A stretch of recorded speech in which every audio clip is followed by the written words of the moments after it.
Top of the morning, good afternoon, and welcome to this week's inspirational thought and question for the week. Okay, now, do you have your tea? Doesn't matter what time of the day it is. Could be sweltering heat in the Australian outback. Always a good time for a cup of tea. All right. Had a wonderful, wonderful weekend. Lots of resting, lots of tea drinking, lots of working in the garden, feeding the chickens, getting some eggs. It was really, really a wonderful, wonderful weekend. Working on some new programs for Club Fearless. We got a whole new business building library. I mean, there's just a lot of cool things happening at the moment. But anyway, enough about me. Let's talk about you. Inspirational thought and question for the week coming to you every Monday when I can. Some Mondays I'm like, oh, I just don't want to do it. But most Mondays I really enjoy doing it. Today, I really enjoy doing it. Okay. We're going to talk about fear. Because really, you can do anything if you don't scare yourself out of thinking that it's not possible. Now, one of the things that my coach, Michael Neal, I've been blessed to work with some of the best coaches in the world, Michael Neal, Steve Chandler, George Pransky. And one of the things that Michael Neal would often say to me is, Dermot, because I was very afraid back then. I said, oh, I'm afraid this is not going to work. And I'm afraid to try that, Michael. And I'm afraid to ask someone to come and, coach with me. And I'm afraid to put a new program out there. I'm afraid of my relationship. I'm afraid to get involved. The list is as long as the Golden Gate Bridge. And one thing he would often say to me is, Dermot, fear is not real because you can't put it in a wheelbarrow. You can't put it in your pocket. You can't go to the bank and spend it. This iPhone is real. Why? How do I know? Because you can put it in a wheelbarrow. It's an object. This timer that hopefully I'm going to stay, I have to time myself. I'm going to stay on board with this. It's real because you can put it in a wheelbarrow. This cup of tea is real because you can put it down the gullet into the belly and it feels wonderful.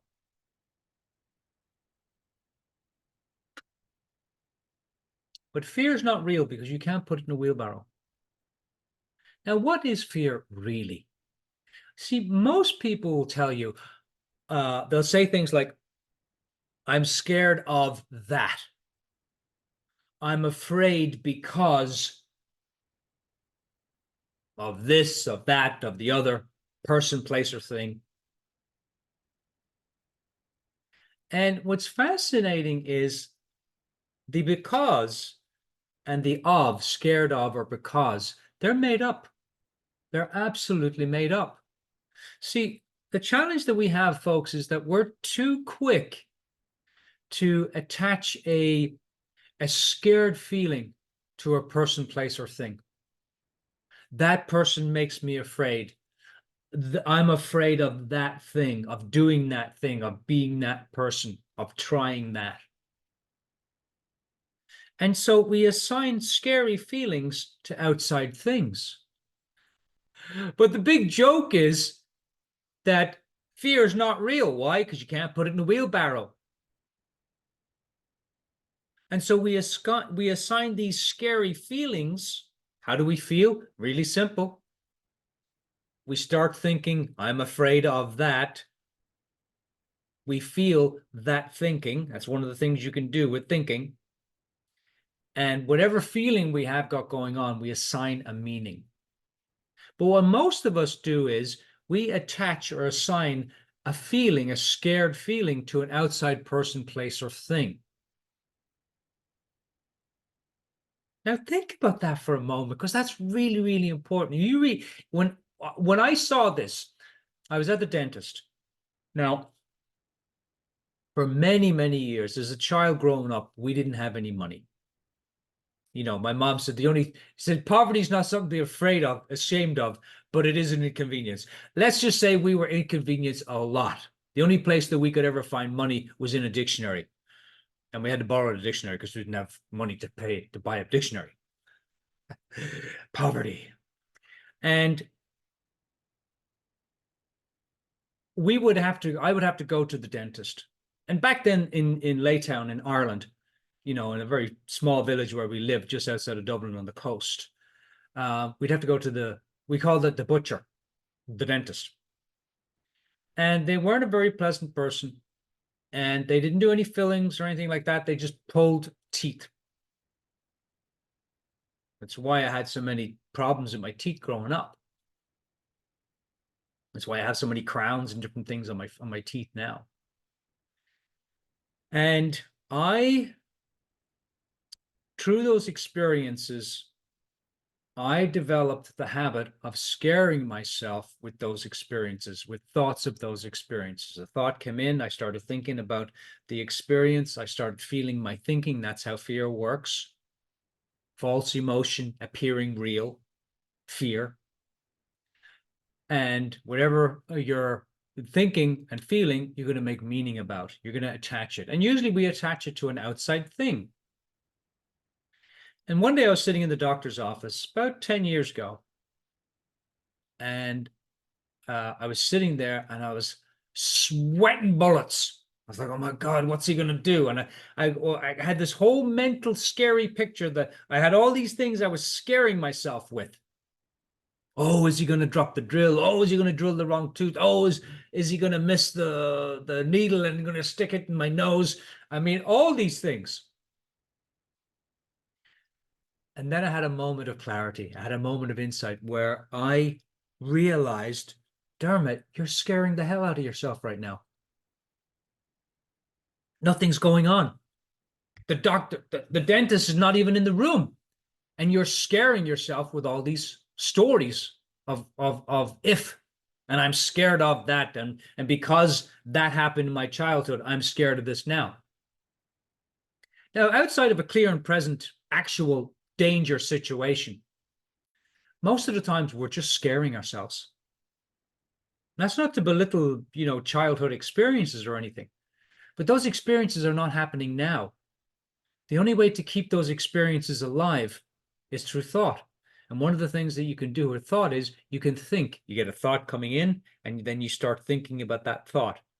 You feel that thinking, and you make meaning of that feeling. That's fear. That's it. It's really, really simple. It's not complicated. And I started to notice, sitting in the dentist chair, I had all the thing on, and I had the thing on my head, and getting ready to Novocaine and all that. And I realized how much I was scaring myself because nothing else was going on. The guy hadn't even come into the room, and I was already in panic mode. And so we have things, habits. At an early age, I created the habit of scaring myself with the dentist, even though those dentist visits were horrible.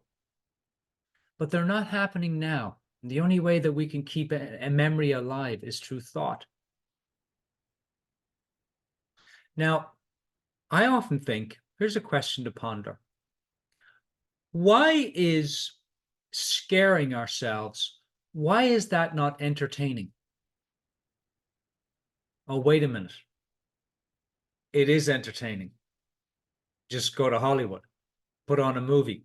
Why do we go to the movies? To be entertained. Why do we go to a scary movie? To be scared. Is the movie scaring us? No. Because some people come out and go, oh, that wasn't scary at all. And other people come out like, oh my God, that was the scariest thing I've ever seen. Maybe they just went in to watch E.T. E.T. can be scary. When you're a kid. And he does the neck thing, where it goes up and down. So we scare ourselves with different things. Now, the question I have for you is, and it's the question for the week, let's just assume for a moment that fear is made up. And it doesn't exist because you can't put it in a wheelbarrow. You can't spend it. You can't put it in your pocket. You can put this in your pocket because it's real.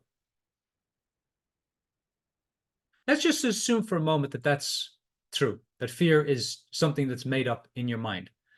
It's not an external circumstance. It's an internal experience brought to you through your thinking and your feeling, or feeling your thinking, if you want to say it a different way. Now, what if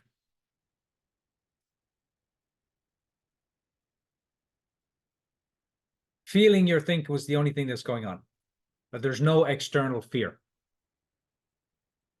Now, here's the wonderful thing about fear. Fear lets you know when you're in your head. Have you noticed? When you're afraid, when you're scaring yourself with something, the way I was with the dentist, it lets you know that you're in your head, not in your life. Did you know that there's only two real fears? Only two.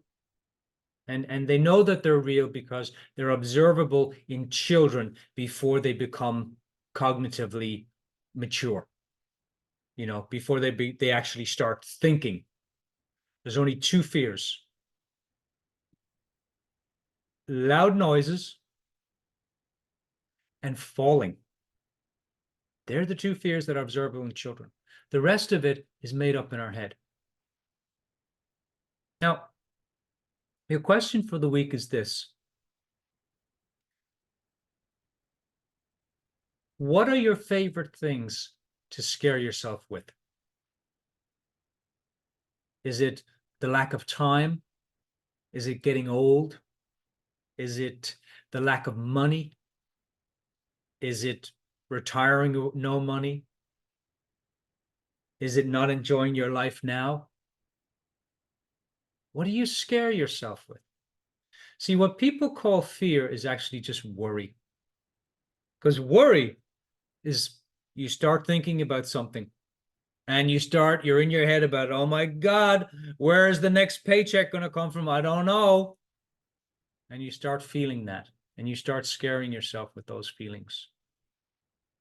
But fear, if you've asked anyone, fear is jumping out of the plane and going, oh my God, I've never been more alive.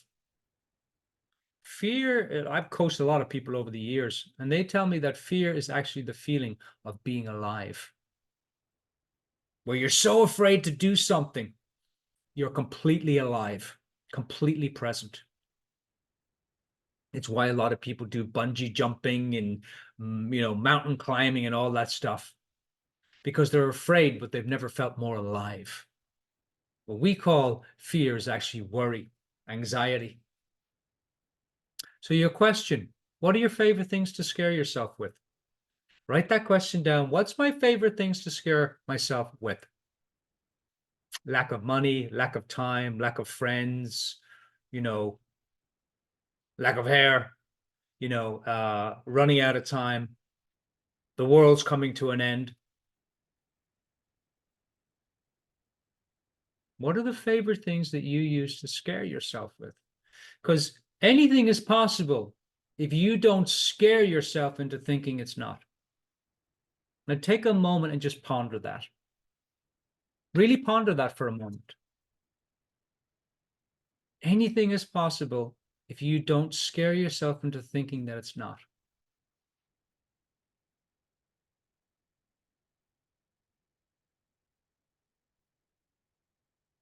Write a list and then look at it and ask yourself, boy, are these the things that I scare myself with? Are they real, or are they things in my head that I scare myself with? Because unless it's a clear and present danger, somebody's holding a gun to your head,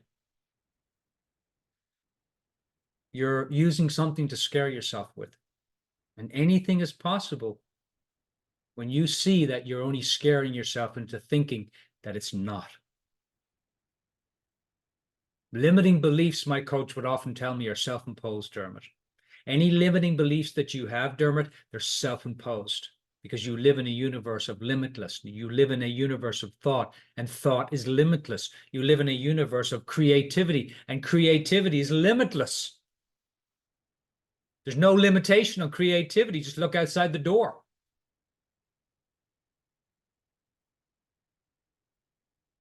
Pretty amazing. All right. I hope you've enjoyed our inspirational thought and question for the week. This is part 4 of 4. I'll be doing something new next week. So look for that in the videos. And for any of you coaches that may be listening, we have our Club Fearless Experience Masterclass happening April 2nd, 2024. We're going to be looking at the 5 steps, simple steps. It's not a rocket science to becoming a prosperous coach. And this is for new coaches as well as seasoned coaches. So the registration link is down below. Hope to see you there. We're also going to be sharing a lot of Club Fearless business building free content in that class. So make sure to come. And for the rest of you, thanks very much for listening to all 4 parts of You Can Do Anything. Hope you've enjoyed them, and we'll see you all next week. Think big, have fun, stay curious. I'm the Celtic Coach. And that, my dear coaches and friends and human beings, is no blarney. Cheers.